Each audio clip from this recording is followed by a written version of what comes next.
ನ್ಯೂಸ್5ಗೆ ಸ್ವಾಗತ.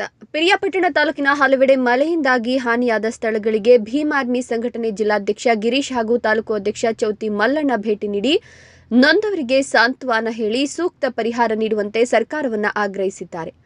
ಮಳೆಯಿಂದ ವಾಸದ ಮನೆ ಗೋಡೆ ಕುಸಿದು ಹಾನಿಯಾಗಿರುವ ಪಿರಿಯಾಪಟ್ಟಣ ತಾಲೂಕಿನ ಚನ್ನನಹಳ್ಳಿ ಗ್ರಾಮದ ಶಿವಣ್ಣ ಹಾಗೂ ಹಿಟ್ನಹಳ್ಳಿ ಗ್ರಾಮದ ಗೌರಮ್ಮ ಅವರ ನಿವಾಸಕ್ಕೆ ಭೇಟಿ ನೀಡಿದ ಸಂಘಟನೆ ಜಿಲ್ಲಾಧ್ಯಕ್ಷ ಗಿರೀಶ್ ಅವರು ಮಾತನಾಡಿ, ಸ್ಥಳಕ್ಕೆ ಪಂಚಾಯಿತಿ ಅಭಿವೃದ್ಧಿ ಅಧಿಕಾರಿಗಳು ಭೇಟಿ ಕೊಟ್ಟು ಸ್ಥಳ ಪರಿಶೀಲನೆ ಮಾಡಿ ಸಂಬಂಧಪಟ್ಟ ಅಧಿಕಾರಿಗಳೊಂದಿಗೆ ಚರ್ಚಿಸಿ ಹಾನಿಯಾಗಿರುವ ಮನೆಗೆ ಪರಿಹಾರ ಕೊಡಿಸಬೇಕು ಅಂತ ಒತ್ತಾಯಿಸಿದರು. ಈ ಸಂದರ್ಭ ಸಂಘಟನೆ ತಾಲೂಕು ಅಧ್ಯಕ್ಷ ಚೌತಿ ಮಲ್ಲಣ್ಣ, ಪ್ರಧಾನ ಕಾರ್ಯದರ್ಶಿ ರಮೇಶ್, ಚಿನ್ನಸ್ವಾಮಿ, ಶಿವಕುಮಾರ್, ಪುಟ್ಟರಾಜು, ಹಿಟ್ನಹಳ್ಳಿ ಶಿವಸಾಗರ್ ಮತ್ತಿತರರು ಹಾಜರಿದ್ದರು.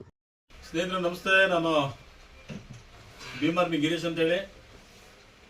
ಇವತ್ತು ಪಿರಿಯಾಪಟ್ಟಣ ತಾಲೂಕಿನಲ್ಲಿ ತುಂಬ ಮಳೆ ಇರೋದ್ರಿಂದ ಹಿಟ್ನಬಾಲೆ ಗ್ರಾಮದಲ್ಲಿ ಗೌರಮ್ಮ ಕರಿಯ ಅನ್ನೋರ ಮನೆ ಇವತ್ತು ಶಿಥಿಲ ವ್ಯವಸ್ಥೆಯಿಂದ ಸುಮಾರು ತಿಂಗಳಿಂದನೂ ಕೂಡ ಮಳೆ ಇರೋದ್ರಿಂದ ಇದೆಲ್ಲ ಮನೆಯೆಲ್ಲ ಶಿಥಿಲ ವ್ಯವಸ್ಥೆ ಕೊಂಡು ಇದರಲ್ಲಿ ಏನಾಗಿದೆ ಅಂದರೆ ಎಲ್ಲ 3 ಪೋರ್ಷನ್ನು ಆ ಕಡೆ ಒಂದು ಪೋರ್ಷನ್ನು ಬಿದ್ದೋಗಿದೆ.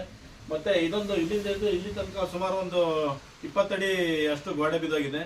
ಬಟ್ ಆದರೆ ಈ ವಿಚಾರದಲ್ಲಿ ಸಂಬಂಧಪಟ್ಟ ಅಧಿಕಾರಿಗಳು ಈ ಕಡೆ ಗಮನನೇ ಹರಿಸಿಲ್ಲ ಅಂತ ಒಂದು ಬೇಜಾರು, ನಮಗೆ ಇದೊಂದು ಬೇಜಾರಿನ ಸಂಗತಿ. ಹಾಗಾಗಿ ರಾತ್ರಿ 10 ಗಂಟೆ 11 ಗಂಟೆ ಸಮಯದಲ್ಲಿ ಇವಮ್ಮ ಒಂದೇ ಇದ್ದಾರೆ, ಗೌರಮ್ಮ ಅನ್ನೋರು ಒಬ್ಬರೇ ಇದ್ದಾರೆ. ಒಬ್ಬರೇ ಮಲಗಿದಾಗ ಆ ಸಮಯದಲ್ಲಿ ಬಿದ್ದೋಗಿದೆ.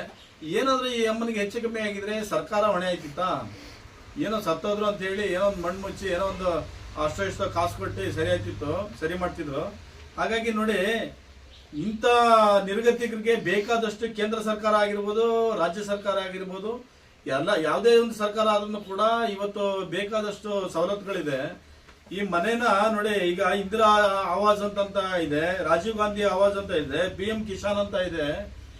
ಇಂಥ ಎಲ್ಲ ಸವಲತ್ತುಗಳು ಈ ತರ ಯೋಜನೆಗಳಲ್ಲಿ ಇದ್ದಾಗ ಪಂಚಾಯತಿ, ಗ್ರಾಮ ಪಂಚಾಯತಿ ಮೆಂಬರ್ಗಳಾಗಿರ್ಬೋದು, PDO ಆಗಿರ್ಬೋದು, ಇಲ್ಲಿಗೆ ಸಂಬಂಧಪಟ್ಟ VA ಆಗಿರ್ಬೋದು, RI ಆಗಿರ್ಬೋದು, ತಹಸೀಲ್ದಾರ್ ಆಗಿರ್ಬೋದು, ಇವರೆಲ್ಲರೂ ಕೂಡ ಸೇರಿ ಈ ಪ್ರತಿಯೊಂದು ಹಳ್ಳಿಗಳಿಗೂ ವಿಸಿಟ್ ಕೊಟ್ಟು ಯಾರು ನಿರ್ಗತಿಕರಿದ್ದಾರೆ, ಯಾರ ಮನೆಗಳು ಯಾವ ರೀತಿ ವ್ಯವಸ್ಥೆಯಲ್ಲಿದೆ, ಅವ್ಯವಸ್ಥೆಯಲ್ಲಿ ಯಾವ ಮನೆಗಳಿದೆ, ಈ ತರ ಎಲ್ಲ ಭೇಟಿ ಮಾಡಿ ಅವ್ರಿಗೆ ನೇರವಾಗಿ ಬಂದು ಯಾವುದೇ ಯೋಜನೆ ಅಡಿಯಲ್ಲೂ ಕೂಡ ಮನೆ ಕೊಡಬಹುದು.